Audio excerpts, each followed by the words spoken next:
Alright, my name's Brennan. I'm going to discuss some lattice energy and the Born-Haber cycle. First off, lattice energy is the energy required to separate 1 mole of an ionic solid. Now, as you can see here, I have a picture of a sort of ionic solid from a textbook that is drew on the board. And ionic solids would, obviously, since it's ionic, it would have an anion and cations in it. So if you have a cation here, you would have the anions attached to it. You have the anions here, you would have a cation attached to that one. So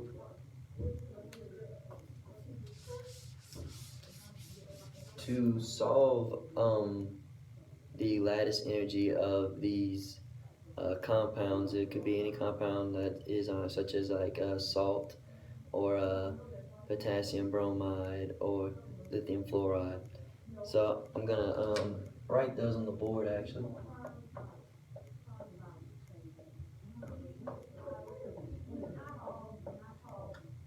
Now I have these, but how do you know which one has the most lattice energy? How do you know which one has the least lattice energy? And that's done by an equation like this. You have the energy equals K, which is just a constant, times the charge of one atom times the charge of the second atom divided by the distance squared.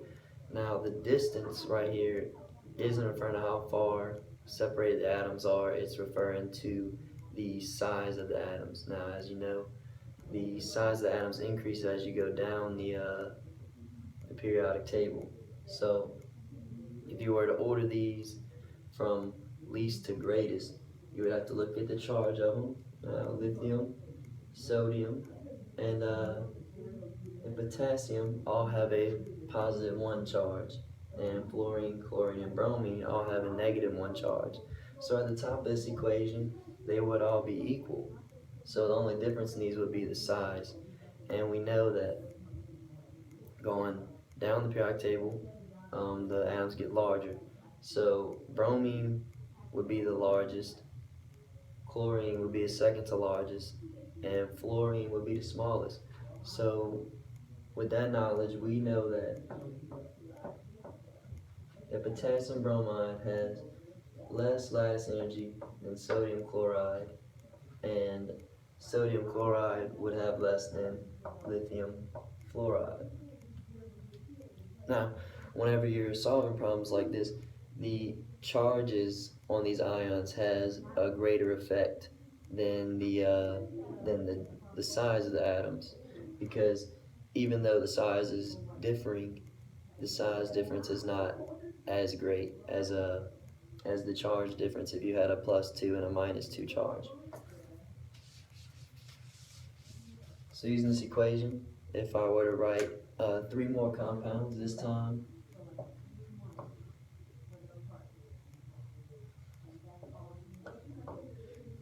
they would have differing charge and size.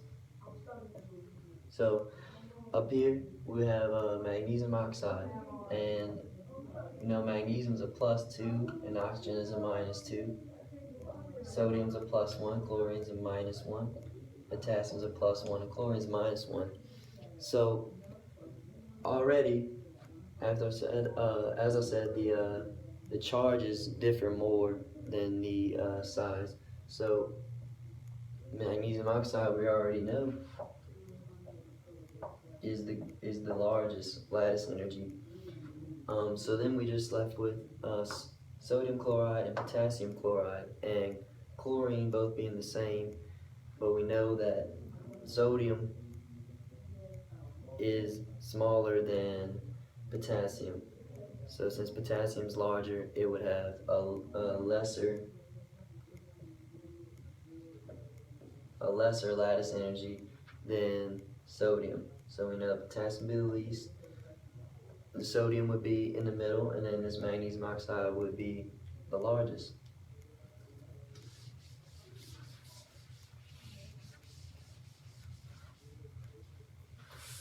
Now, that's for solving the lattice energies of those compounds, but that doesn't have very much numeric value to it. That's just based off of the location of the elements on the periodic table. If you have values in your equations, you would use the Born-Haber cycle.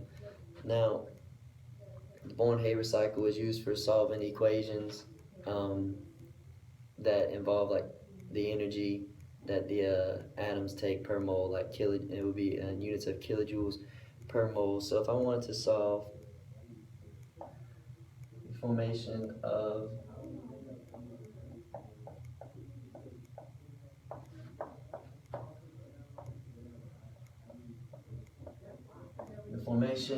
magnesium chloride, this shouldn't be gas, this should be solid, of magnesium chloride, you use the Born-Haber cycle. Now, I'm going to start off by explaining the steps that it takes, and then I'm going to write out the equations of those steps. The first step is sublimation. Now this is when this magnesium solid goes straight to a gas. That's sublimation.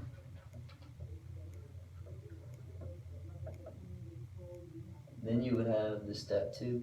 This would be the first ionization energy. That would be whenever this magnesium becomes an ion. But we know that magnesium has a +2 charge on it, so it has to have a second ionization energy, which would be much greater than the first one.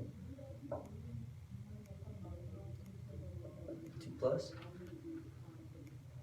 And then a step 4, this would be the bond dissociation of chlorine. That's when the Cl2 becomes 2Cl gases. And then the electron affinity of chlorine, pick up that electron and become a minus charge, an anion. So that's step 4, step 5, and then whenever you add these two together, this would be a gas, this would be a gas, you would get this MgCl2. Now we want to find the lattice energy of that. So I'm just going to erase that. That's the Born-Haber cycle. Now you would use something called, along the lines of Hess's law. So our first step was sublimation.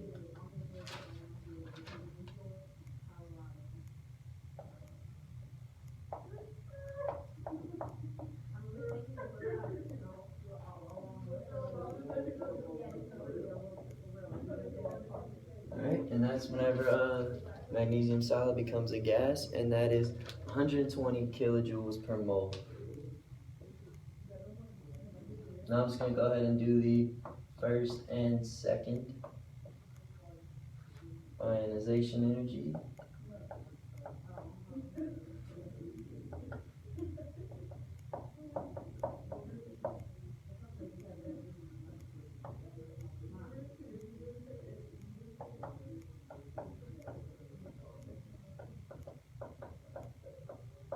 Alright, now this is whenever Mg gas becomes a cation. This is the first ionization energy, and when Mg plus becomes Mg2 plus, that is the second ionization energy. Now the first one is 756 kilojoules per mole, and the second one is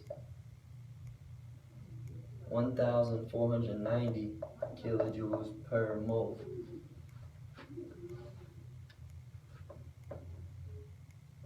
So then we have to do the bond dissociation of chlorine, and that is Cl2 gas becoming 2 chlorine, and that is 248 kilojoules per mole. And now the electron affinity is the electron affinity of chlorine. That's whenever it becomes its anion.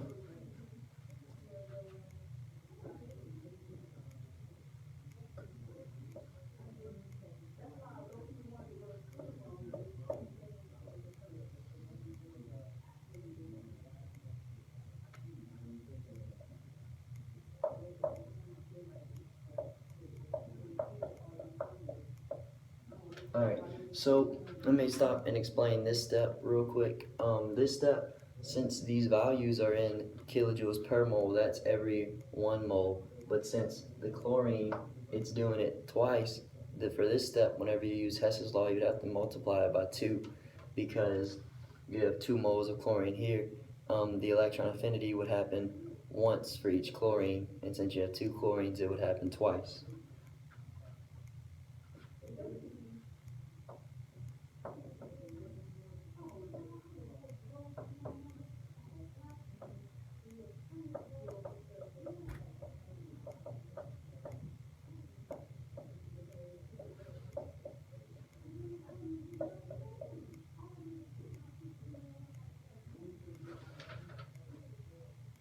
Alright, now this is the lattice energy as I showed you before.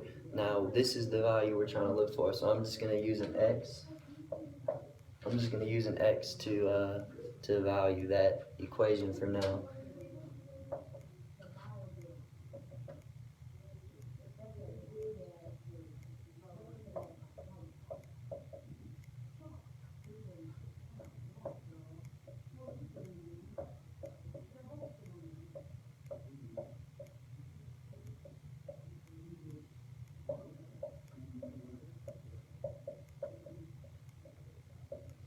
Alright, now this is the formation of the of magnesium chloride, and its value is negative 698 kilojoules per mole. So whenever you're solving this, you would use Hess's law, canceling out all the values that are on opposite sides, product or reagents. You would cancel them out, and then you would add these kilojoule values down this side.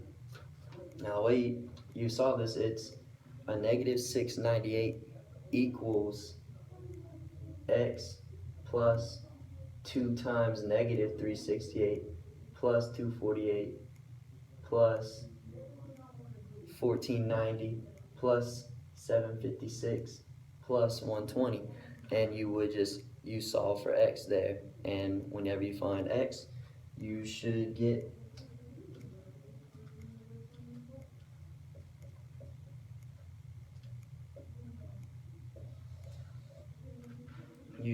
negative 2,526 kilojoules per mole, and that is what happens whenever you add these together equal to this number and you solve for x, and that's the lattice energy of Mg2 plus gas plus 2 moles of chlorine gas yielding magnesium chloride.